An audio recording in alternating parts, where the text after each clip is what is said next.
தந்தி தொலைக்காட்சி நேயர்களுக்கு வணக்கம். நல்லதை சொல்வோம், நல்லதை செய்வோம், நல்லதே நடக்கும். இன்று 27/1/2024 சனிக்கிழமை. ஆயில்யம் நட்சத்திரம் மதியம் 12:48 வரை, பிறகு மகம் நட்சத்திரம்.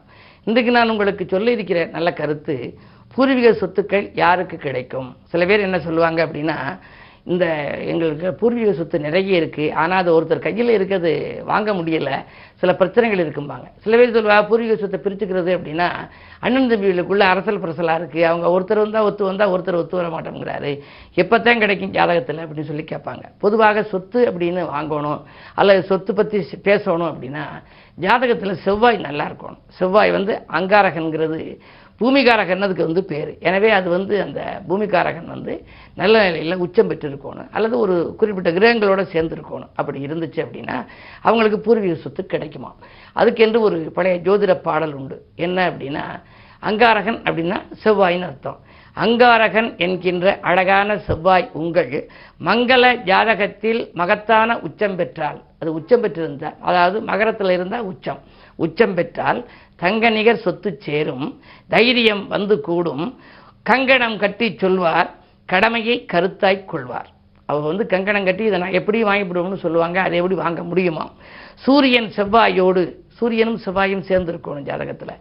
சூரியன் செவ்வாயோடு சுகந்தரும் விதத்தில் கூடி பாரினில் பிறந்தவர்க்கு பரம்பரை சொத்து சேரும். சூரியன்கிறது பிதிர்காரகன், அவரோட செவ்வாய் இருந்து ஒரு குரு பார்த்து அல்லது ஒரு சுபகிரகங்கள் பார்த்து நல்ல இடத்துல இருந்தால் பாரினில் பிறந்தவர்க்கு பரம்பரை சொத்து சேரும். நேரினில் குருவும் பார்த்தால், அவரை குருவும் பார்த்துச்சு அப்படின்னா நிச்சயம் முன்னோர் சொத்து யாரிடம் இருந்த போதும் இவர் கைக்கு சேரும் அப்படின்னு ஒரு பாடல். ஆக பூர்வீக சொத்து சிலருக்கு கிடைக்கும், சிலருக்கு கிடைக்காம போகலாம். பூர்வ புண்ணிய ஸ்தானம் எப்போவுமே வலுவாக இருக்கணும். பூர்வ புண்ணிய ஸ்தானத்தை பொறுத்து தான் நம் வழிபாடுகளை கூட மேற்கொள்ள வேண்டும் என்று முன்னோர்கள் சொல்லி இருக்கின்றார்கள். அந்த அடிப்படையில் பூர்வீக சொத்து ஒருவருக்கு கிடைக்க வேண்டுமானால் செவ்வாய் பலம் நன்றாக இருக்க வேண்டும். அப்படி செவ்வாய் நன்றாக இருந்தால் தைரியமும் தன்னம்பிக்கையும் பிறக்கும் என்று சொல்லி இனி இன்றைய ராசி பலன்களை இப்பொழுது உங்களுக்கு வழங்கப் போகின்றேன். மேசராசி நேயர்களே, உங்களுக்கெல்லாம் நம்பிக்கைகள் நடைபெறுகின்ற நாள். இன்று நண்பர்கள் நல்ல தகவலை கொண்டு சேர்ப்பார்கள். தொழிலிலே உங்களுக்கு எதிர்பார்த்த அளவுக்கு லாபம் கிடைக்கும். சனியினுடைய பார்வை லாபஸ்தானத்திலிருந்து சனி உங்கள் ராசியை பார்க்கின்றார். லாபம் சிறப்பாக வரும். புதிய தொழில் தொடங்கும் திட்டங்கள் கூட நிறைவேறலாம். இந்த நாள் யோகமான நாள். ரிஷபராசி நேயர்களே, உங்களுக்கு விரயஸ்தானத்திலே குரு, லாபஸ்தானத்திலே ராகு. பயணங்களால் உங்களுக்கு பலன் கிடைக்கும். தனவரவு தாராளமாக சேரும். தடைகள் எல்லாம் விலகும் விதத்திலே ஒரு நல்ல காரியம் இல்லத்திலே நடைபெறப் போகிறது. குறிப்பாக இன்று சனிக்கிழமை. சனி பகவான் உங்கள் ராசிக்கு 10 இருக்கின்ற பொழுது தொழில் வளம் சிறப்பாக இருக்க வேண்டும். தொழில் இதுவரை அமையவில்லையே என்று கவலைப்பட்டவர்களுக்கு இன்று புதிய தொழில் அமைவதற்கான அறிகுறிகள் தென்படும். உத்தியோகத்தில் கூட உங்களுக்கு நல்ல முன்னேற்றங்கள் வரலாம். பதவி உயர்வையோ ஊதிய உயர்வையோ எதிர்பார்த்து காத்திருந்தால் அது கிடைக்கலாம். 10ஆம் இடம் வலுப்பெற்றிருக்கின்ற பொழுது நீங்கள் முத்தான வாழ்க்கை உங்களுக்கு அமையவும் முன்னேற்றம் கூடவும் சனி பகவான் வழிவகுத்து கொடுப்பார். இன்று சனிக்கிழமை சனி பகவானை கும்பிடுவது மேலும் நன்மைகளை தரும். மிதுனராசி நேயர்களே, உங்களுக்கெல்லாம் கனிவாக பேசி காரியங்களை சாய்த்துக் கொள்ள வேண்டிய நாள். கல்யாண வாய்ப்புகள் கைகூடலாம். கடமையில் இருந்த தொய்வு அகலும். அஷ்டமத்தில் சூரியன் இருப்பது ஒரு வழிக்கு நன்மைதான். 3க்கு அதிபதி 8 இருக்கின்ற பொழுது முன்னேற்ற பாதையில் இருந்த குறுக்கீடுகள் அகலும். பொது வாழ்வில் உள்ளவர்களுக்கு புதிய பொறுப்புகள் திடீரென வரலாம். இன்று இனிய நாள். கடகராசி நேயர்களே, இன்று உங்களுக்கெல்லாம் பகல் 12:48 வரை உங்கள் ராசிக்குள் சந்திரன். ராஜநாதன் ராசியில் இருப்பதால் எண்ணங்கள் எல்லாம் எளிதில் நிறைவேறும். ஆனந்த வாழ்விற்கு அடித்தளம் அமைத்துக் கொள்வீர்கள். அது மட்டுமல்ல, அடுத்தவனங்களது எடுத்த முயற்சியிலும் ஆதாயம் உங்களுக்கு கிடைக்கும். தவறிப்போன வாய்ப்புகள் எல்லாம் மீண்டும் தானாக வரலாம். வாகன பராமரிப்பு செலவுகள் உண்டு. பயணங்கள் பலன் தரும் விதத்தில் அமையும். தொழில் உத்தியோகத்தில் நல்ல அபிவிருத்தி ஏற்படும் நாள் இந்த நாள்.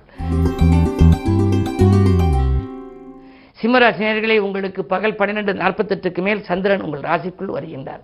விரையாதிபதி ராசிக்கு வருகின்ற பொழுது விரயங்கள் கூடும். எனவே ஏதேனும் உங்களுக்கு செலவுகள் இருந்தால் அதை மதியத்திற்கு மேல் நீங்கள் அதை கையாடலாம். பொதுவாக காலை நேரம் உங்களுக்கு கலகலப்பாக இருக்கும். மாலை நேரத்தில் கொஞ்சம் சலசலப்பாக இருக்கும். பிள்ளைகளாலும் சில பிரச்சனைகள் வரலாம். குடும்பச்சுமை கொஞ்சம் கூடுதலாக இருக்கிறது என்று கவலைப்படுவீர்கள். உத்தியோகத்தில் சக பணியாளர்களை நம்பி நீங்கள் எந்த பொறுப்பும் ஒப்படைக்க வேண்டாம். இன்று யோசித்து செயல்பட வேண்டிய நாள். கன்னிராசி நேயர்களே, உங்களுக்கெல்லாம் இன்று வாட்டங்களகன்று வருமானம் கூடுகின்ற நாள். நீங்கள் தீட்டிய திட்டங்கள் எல்லாம் வெற்றி பெறும். வளர்ச்சிக்காக உங்களுக்கு எடுத்த முயற்சிக்கு நண்பர்கள் உறுதுணையாக இருப்பார்கள். தூரதேசத்திலிருந்து வருகின்ற செய்தி நல்ல தகவலாகவே உங்களுக்கு கிடைக்கலாம். இன்று கிழமை சனி என்பதனாலே அனுமனை வழிபடுவது நல்லது. துலாம் ராசி நேயர்களே, உங்களுக்கெல்லாம் வாயிலை தேடி வரவு வந்து சேர்கின்ற நாள். இன்று வருங்கால நலங்கருதி நீங்கள் எடுத்த முயற்சியில் உங்களுக்கு வெற்றி கிடைக்கும். ஏற்றிக்கு போட்டியாக இருந்தவர்கள் விலகுவார்கள். வாங்கியதை கொடுக்க முடியவில்லையே, கொடுத்ததை வாங்க முடியவில்லையே என்று கவலைப்பட்டவர்களுக்கு இன்று பொருளாதார நிலை சிறப்பாகவே இருக்கும். இன்று வாங்கல் கொடுக்கல்கள் சீராகவும் சிறப்பாகவும் அமையும். விருச்சிக ராசி நேயர்களே, உங்களுக்கெல்லாம் நீண்ட நாள் எண்ணம் நிறைவேறுகின்ற நாள். நினைத்தது நிறைவேறும். நிகழ்கால தேவைகள் பூர்த்தியாகும். தள்ளிப்போன காரியங்கள் தானாகவே நடைபெறலாம். குரு பார்வை 2ஆம் இடத்தில் பதிவதால் குடும்பத்தில் இதுவரை தடைப்பட்டிருந்த சுபகாரியங்கள் இப்பொழுது தானாக நடைபெறப் போகின்றது. வீடு வாங்குதல், வீட்டு மனை வாங்குதல், ஆடை ஆபரண சேர்க்கை போன்றவற்றிலெல்லாம் அதிக கவனம் செலுத்துவீர்கள். இன்று அருகில் இருப்பவர்களாலும் உங்களுக்கு ஆதாயம் கிடைக்கும் நாள். கிழமை சனி என்பதனாலும் அர்த்தாஷ்டம சனியாக இருப்பதனாலும் சனி பகவானை வழிபடுவது நல்லது. தனுசு ராசி நேயர்களே, உங்களுக்கெல்லாம் இன்று பகல் 12:48 வரை சந்திராஷ்டமம். எனவே எதை செய்ய நினைத்தாலும் நீங்கள் காலை நேரத்தில் உங்களுக்கு செய்ய இயலாது. அப்படி செய்தாலும் அது வெற்றிகரமாக முடியாது. மதியத்திற்கு மேல் உங்கள் மனக்குழப்பம் அகலும், பணப்புழக்கம் ஏற்படும். நீங்கள் எதை நினைத்தாலும் அதை உடனடியாக செய்ய இயலும். நண்பர்கள் அந்த காரியத்தை முடித்துக் கொடுக்கிறோம் என்று சொல்வார்கள். ஆனால் காலை நேரத்தில் அவர்களால் முடியாது. மாலை நேரம் உங்களுக்கு முடியும். பொதுவாகவே சந்திராஷ்டமம் என்று வருகின்ற பொழுது சொல் யுத்தத்தை தவிர்க்க வேண்டிய நாள் என்பதை நினைவில் கொள்ளுங்கள். மகர ராசி நேயர்களே, உங்களுக்கெல்லாம் இன்று பகல் 12:48க்கு மேல் சந்திராஷ்டமம் வருகின்றது. எனவே காலை நேரத்தில் ஏதேனும் புது முயற்சி செய்ய நினைத்தால் செய்து விடுங்கள். மதியத்திற்கு மேல் உங்களுக்கு மனக்குழப்பமும் அதிகரிக்கும். எதிர்மறை சிந்தனைகளும் மேலோங்கும். நம்பிக்கைகள் எல்லாம் நடைபெறாமல் போகலாம். அருகில் இருப்பவர்களின் அனுசரிப்பு குறையும். ஆதாயம் தரும் தகவல்கள் கிடைக்காமல் விரயத்துக்குரிய தகவல்களே அதிகம் கிடைக்கும். எனவே இன்று கிழமை சனி என்பதாலும் 2லே சனி இருப்பதாலும் சனி பகவானை கும்பிடுவது நல்லது. கும்பராசி நேயர்களே, ஜென்மச்சனியின் ஆதிக்கம் ஒருபுறம், 2லே ராகு. எனவே இனிய வாய்ப்புகள் வரும். கை நழுவி சேர்ந்த வாய்ப்புகள் எல்லாம் கைகூடி வரப்போகின்றது. இன்று நீங்கள் தொட்ட காரியங்களில் வெற்றி கிடைக்கும். குடும்பத்தில் இருந்த சலசலப்புகள் மாறும். கலகலப்புகள் உருவாகலாம். 3லே குரு இருப்பதால் முன்னேற்ற பாதையில் அடியெடுத்து வைக்க முக்கிய புள்ளிகளின் ஒத்துழைப்பும் கிடைக்கும். உடன்பிறப்புகளும் உங்களுக்கு உறுதுணையாக இருப்பார்கள். கடன் சுமை குறைய புதிய யுக்திகளை கையாண்டு கடன் சுமையில் பாதிக்கு மேல் குறைய வாய்ப்பு உண்டு.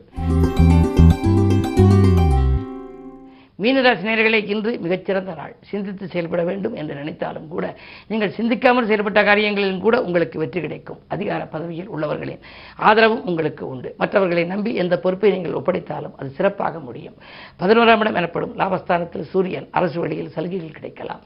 அரசாங்கத்தின் மூலமோ வங்கிகளின் மூலமாகவோ ஏதேனும் நீங்கள் உதவியை எதிர்பார்த்து காத்திருந்தால் அந்த உதவிகள் நடைபெறும். இன்று நல்ல நாள். மேலும் விவரங்கள் அறிய தினத்தந்தி படியுங்கள்.